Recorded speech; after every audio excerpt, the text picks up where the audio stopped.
চৰকাৰী BPL ঘৰত পইচা সোমাই গ'ল। যদি আপোনালোকে এতিয়ালৈকে চৰকাৰী ঘৰটো লাভ কৰা নাই আৰু আপোনালোকৰ চৰকাৰী ঘৰৰ লিষ্টত নাম আহিছে, তেনেহ'লে কিন্তু আপোনাৰ একাউণ্টত আজি চৰকাৰী ঘৰৰ পইচা সোমাই গ'ল। যদি আপোনালোকৰ এইবাৰ চৰকাৰী ঘৰৰ নতুন জিৰ' লিষ্টত নাম আহিছে আৰু আপোনালোকে এতিয়া চৰকাৰী BPL ঘৰৰ পইচা লাভ কৰা নাই, তেনেহ'লে কিন্তু আজি আপোনাৰ একাউণ্টত চৰকাৰী ঘৰৰ পইচা সোমাই গ'ল। কেনেকৈ চেক কৰিব যে আপোনালোকৰ একাউণ্টত চৰকাৰী ঘৰৰ পইচা সোমাইছে নে সোমোৱা নাই, বা আপোনালোকৰ লিষ্টত নামটো আহিছে নে অহা নাই, এতিয়া কিন্তু আপোনালোকে আপোনাৰ নিজৰ মোবাইলৰ পৰা চাব পাৰিব। কেনেকৈ আপোনালোকে চেক কৰিব চাই লওক। এতিয়া আপোনালোকে ফাৰ্ষ্ট এইটো অপশ্যনত আহি যাব PMAYC.nic.in। আপোনালোকে এইটো অপশ্যনত অহাৰ পিছত ইয়াত চাব দি আছে আৱাসত ক্লিক কৰিব। তাৰপিছত আপোনালোকে এতিয়া ৰিপৰ্টৰ ওপৰত ক্লিক কৰিব। এতিয়া আপোনাৰ ওচৰত আৰু এটা নিউ পেজ অপেন হৈ যাব এনেকুৱাকৈ। এতিয়া আপোনাৰ ওচৰত এইটো পেজ আহি যাব। এতিয়া আপোনালোকে অলপমান তলত আহি যাব।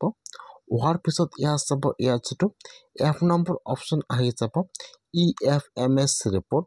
ইয়াত যিটো এফৰ 4 নম্বৰ অপশ্যন দি আছে FTO ট্ৰানজেকশ্যন চামাৰি। এতিয়া আপোনালোকে সেইটো অপশ্যনৰ ওপৰত ক্লিক কৰিব। এফৰ 4 নম্বৰ অপশ্যনৰ ওপৰত ক্লিক কৰিব। এতিয়া কিন্তু আপোনাৰ ওচৰত আৰু এটা নিউ পেজ অপেন হৈ যাব এনেকুৱাকৈ। এতিয়া আপোনালোকে ওপৰত একো ক্লিক কৰিব নালাগে। তলত চাব দি আছে অল ষ্টেট, সেইটো অপশ্যনৰ ওপৰত ক্লিক কৰিব। আপোনালোকে ফাৰ্ষ্ট ইয়াত আপোনাৰ ষ্টেট নাম আছাম ছিলেক্ট কৰি লৈ ল'ব। তাৰপিছত ইয়াত আহি যাব আপোনাৰ ডিষ্ট্ৰিক্টৰ নাম ছিলেক্ট কৰি লৈ ল'ব। তাৰপিছত ইয়াত আহি যাব আপোনাৰ ব্লকৰ নাম, ইয়াত আপোনাৰ ব্লকৰ নামটো ছিলেক্ট কৰি লৈ ল'ব। তাৰপিছত ইয়াত আহি যাব আপোনাৰ পঞ্চায়তৰ নাম ছিলেক্ট কৰি লৈ ল'ব। তাৰপিছত ছিলেক্টত ক্লিক কৰিব। এতিয়া কিন্তু আপোনাৰ ওচৰত এইটো পেজ অপেন হৈ যাব এনেকুৱাকৈ। কিন্তু চেক কৰিব যে আপোনাৰ একাউণ্টত ঘৰৰ পইচা সোমাইছে নে সোমোৱা নাই। এতিয়া আপোনালোকে অলপমান তলত আহি যাব। তাৰপিছত ইয়াত চাব দি আছে number of change to bank. এতিয়া আপোনালোকে ইয়াৰ পৰা সেইটো ছিলেক্ট কৰি লৈ ল'ব। চেণ্ড টু বেংক অলপমান তলত আহি যাব। ইয়াত চাব দি আছে চেণ্ড টু বেংক, সেইটো ছিলেক্ট কৰি লৈ ল'ব। তাৰপিছত আপোনাৰ তাত যিটো কেপচা আহিছে -প্লাছ কৰি কেপচা যি হয়, এতিয়া আপোনালোকে ইয়াত কেপচাটো বহাই দিব। কেপচাটো বহাই দিয়ে আপোনালোকে এতিয়া 4 মিনিটৰ ওপৰত ক্লিক কৰিব।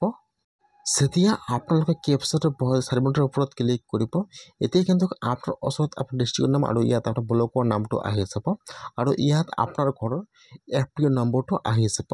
ইয়াত কিন্তু এটাই FPO নম্বৰত কিন্তু আপোনাৰ পঞ্চায়তৰ বহুতো ঘৰ সোমাই থাকে, সেইকাৰণে কিন্তু FPO নম্বৰটো আপোনালোকৰ চেম হ'ব পাৰে। এতিয়া আপোনালোকে ইয়াত যিটো আপোনাৰ FPO নম্বৰৰ ওপৰত ক্লিক কৰিব। যদি আপোনালোকে আপোনাৰ ঘৰৰ FPO নম্বৰ নাজানে কেনেকৈ চেক কৰিব, নেক্সট ভিডিঅ'ত দেখুৱাই দিম।